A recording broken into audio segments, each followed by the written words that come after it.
outra questão importante é a gente entender o que acontece depois da criança fazer algo, depois dela ter um determinado comportamento.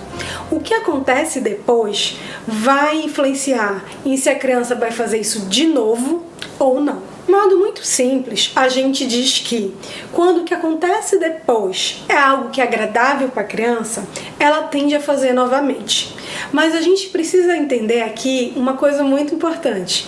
O que é agradável para uma pessoa não necessariamente é agradável para outra. Então podem ter situações que para algumas crianças vai ser muito legal, muito agradável. Tem crianças que gostam muito, por exemplo, de situações com muitas pessoas junto ao mesmo tempo e é agitada. Muitas vezes a criança com autismo, ela não vai gostar disso, vai ser muitos elementos para ela ao mesmo tempo. E aquilo vai ser algo que é desagradável.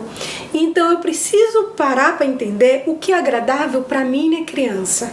O que para ele é legal? O que para ele, o que ele gosta? E de que forma ele gosta, né? E como eu consigo perceber, quando eu começo a ter esses elementos do que ele gosta, começo a ter os elementos de como eu posso usar isso para ensinar novas habilidades. Como é que eu posso usar o que ele gosta para ensino? Mas como assim? A ideia é muito simples. A ideia é, toda vez que ele faz algo novo, algo que eu estou querendo ensinar, algo que é apropriado, algo que é legal, o nosso comportamento, a nossa consequência vai ser entregar ou fazer algo que ele gosta. A gente quer muito do ensino da análise do comportamento é baseado nisso. Eu acho que esse é o principal, na verdade, princípio, a principal aprendizagem que a gente pode ter na análise do comportamento é essa. Se eu quero que um comportamento aconteça de novo e que não está acontecendo, eu vou fazer com que esse comportamento, a consequência dele seja agradável para a criança. Imagina, por exemplo, que você tem uma criança que ela ainda não canta. Ela já fala algumas palavras, ela já repete um pouco o que você diz, mas ela ainda não canta, apesar dela gostar muito de música. E você quer ensiná-la a cantar. Como você pode fazer isso? Você pode começar, por exemplo, cantando a música e parando em determinado momento e olhando para ela, esperando que ela complete. Você pode começar, por exemplo, dizendo: a galinha pintadinha e o galo? E olhar para ela e olhar com esse olhar antecipatório e esperar que ela complete. Quando a criança completa a frase, completa a música, você vai lá e diz: uhul, muito bem! Ou então você simplesmente continua cantando junto com ela. A galinha usa saia. Essa estratégia, essa segunda, na verdade, eu até prefiro, porque ela é muito mais próxima ao natural. Então, continuar cantando junto com a criança é uma forma de, se ela gosta de música, continuar algo que ela gosta, continuar algo que é legal, de forma muito natural. Eu canto uma parte, você fala uma palavra, eu continuo cantando. Ao continuar cantando, você acrescenta, você coloca uma consequência, que acontece depois, que é legal para a criança, ela quer te ouvir cantar, ela gosta da música, e você faz isso porque ela também está cantando com você e ela completou a palavrinha que estava faltando. Então, a análise do comportamento, ela vai usar dessas estratégias, e quanto mais natural a gente conseguir que essa consequência seja, esse depois seja, melhor. Muitas vezes, quando a gente começa o ensino, algumas crianças elas não são tão sensíveis ao que a gente chama de social, ao reforço social. Isso é uma característica, inclusive, segundo o DSM, né? Então, essas crianças, às vezes, um elogio, tipo, que legal, olha, muito bem, não é suficiente. Às vezes, no início, a gente tem que fazer o que a gente chama de festa. Então, a gente vai lá, bate palma, a gente vibra, a gente pega a criança, joga pra cima, a gente enche de elogio. Isso é importante para essa intensidade, esse intensificar, ele é importante no início, para que a criança perceba: opa, peraí, eu devo ter feito uma coisa muito legal agora, porque tudo mudou e ele amou o que eu fiz, e olha essa reação, né? Claro, a gente lembra do que a gente falou. O que é agradável para uma pessoa não necessariamente é agradável para outra. Tem criança que não gosta dessa festa, que se assusta inclusive quando você faz isso. Então a gente precisa agir de acordo com a nossa criança, com o que ela gosta. Então, quando aquela consequência do comportamento, quando o que acontece depois é algo que é agradável para a pessoa, ela vai tender a fazer novamente aquilo. E isso é o que a gente busca muito dentro dos procedimentos comportamentais. Boa parte dos nossos procedimentos é buscando que a criança perceba que coisas legais acontecem quando ela começa a imitar, quando ela começa a falar, quando ela começa a interagir com a gente, olhar nos olhos, atender ao nome. Então, o nosso papel é buscar isso. A gente sabe que muitas vezes isso pode ser um desafio quando a gente está falando de pessoas com autismo, porque uma das características é que algumas vezes essa pessoa ela apresenta um interesse restrito.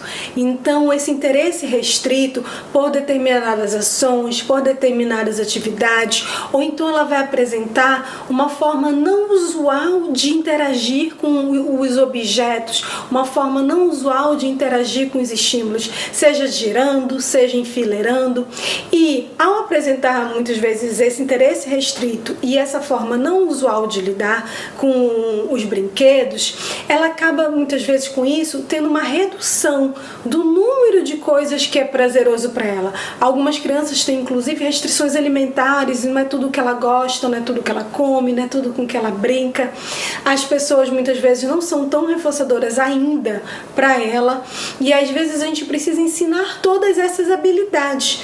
E no começo pode ser um pouco mais difícil para encontrar quais são as coisas que ela gosta, e a gente precisa fazer alguns testes, a gente precisa fazer algumas testes que a gente chama de preferência para a gente tentar conseguir isso. Quando a gente tem uma criança que ela está, por exemplo, nessa situação, o que ela gosta é mais restrito, um dos principais elementos que a gente tem que fazer é tentar aumentar esse leque. Então, nossos procedimentos vão ser muito no sentido de como eu posso expandir, como eu posso fazer com que ela goste cada vez de mais e mais coisas, como eu posso fazer com que ela interaja cada vez com mais e mais pessoas, ou que ela brinque por um tempo cada vez maior naquela atividade, ou porque ela explore o ambiente dela e explore os brinquedos cada vez mais. E aí os nossos procedimentos vão ser focados para isso. Por quê? Porque eu preciso ter esses que a gente chama de reforçadores, eu preciso ter coisas que ela goste para eu poder fazer o ensino. Quando o ensino é feito numa forma em que, quando eu faço coisas que as pessoas esperam, que as pessoas querem, eu vou ter consequências legais, é muito melhor do que o ensino que é feito na base de, se eu não fizer o que é esperado, eu vou ter consequências que não são legais.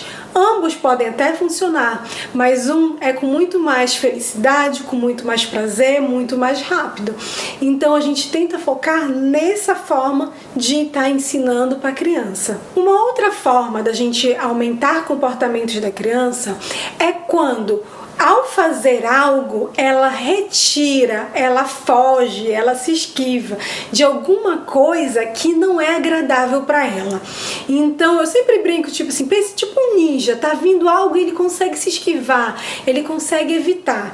Esse evitar pode ser antes daquilo sequer acontecer, ou esse evitar pode ser quando aquilo já está acontecendo, mas eu consigo fazer a retirada. Às vezes, essa retirada nem precisa ser 100%. Às vezes, uma redução já vai ser suficiente para aquele comportamento. Então, se eu consigo, através das minhas ações, reduzir algo que para mim não é agradável, já está muito bem. Então, imagina, por exemplo, numa situação em que você está numa festa do colégio com a criança, e de repente vocês estão sentados numa área muito perto da caixa de som e aquilo está incomodando muito. Se de repente a criança levanta, puxa você pela mão e leva até um outro local que tá menor barulho, você pega e fica e senta naquele outro local, ela vai ter conseguido exatamente isso. A ação dela levou a reduzir algo que no ambiente dela não estava agradável, não estava bacana. Numa outra situação, ela já vai ter aprendido, olha, essa pode ser uma forma de comunicação. Eu levando ele até o local que está menos barulho e ele ficou lá, isso funcionou. Então a criança vai se comunicar com a gente muitas vezes dessa forma. E é uma forma de comunicação também que também faz parte do nosso dia a dia e que também pode ser incorporado no ensino dela. Mas, da mesma forma que isso pode ajudar e pode selecionar comportamentos que são bacanas, como, por exemplo, a criança dizer não quero mais, ou não obrigada, e aí ela está tirando algo que ela não queria, por exemplo, comer ou interagir ou fazer do ambiente dela, porque dizer isso faz com que a pessoa pare de oferecer, por exemplo. Da mesma forma que isso pode selecionar esses comportamentos que são muito bons, que são muito apropriados, e pode haver a seleção de comportamentos que não são tão apropriados assim. Então, de repente, se eu descubro que se eu pego o exercício da escola, amasso tudinho e jogo no chão, eu não preciso fazer o exercício, eu posso ter aprendizagem que para me esquivar daquele exercício que eu não sei de repente resolver, que eu não tenho tanta habilidade, eu posso estar amassando e jogando no chão e as pessoas não vão mais me oferecer e não vão mais tentar que eu faça o exercício. Então, a gente precisa ficar muito de olho. Todo comportamento, seja um comportamento apropriado, seja um comportamento inapropriado, se a criança está fazendo novamente, é porque estão tendo consequências. O que acontece depois está mantendo esse comportamento. Isso pode estar acontecendo porque há consequências que para a criança são agradáveis, seguido aquela ação, ou porque ao fazer aquele comportamento, aquela ação, ela consegue retirar ou diminuir coisas que para ela não são agradáveis, coisas que para ela não são legais.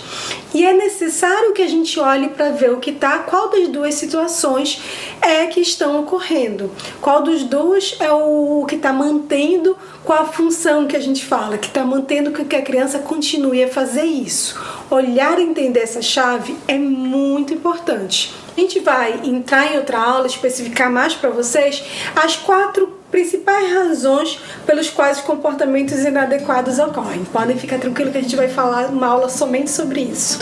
Espero que vocês tenham gostado da aula de hoje e a gente se vê na próxima aula. Beijo!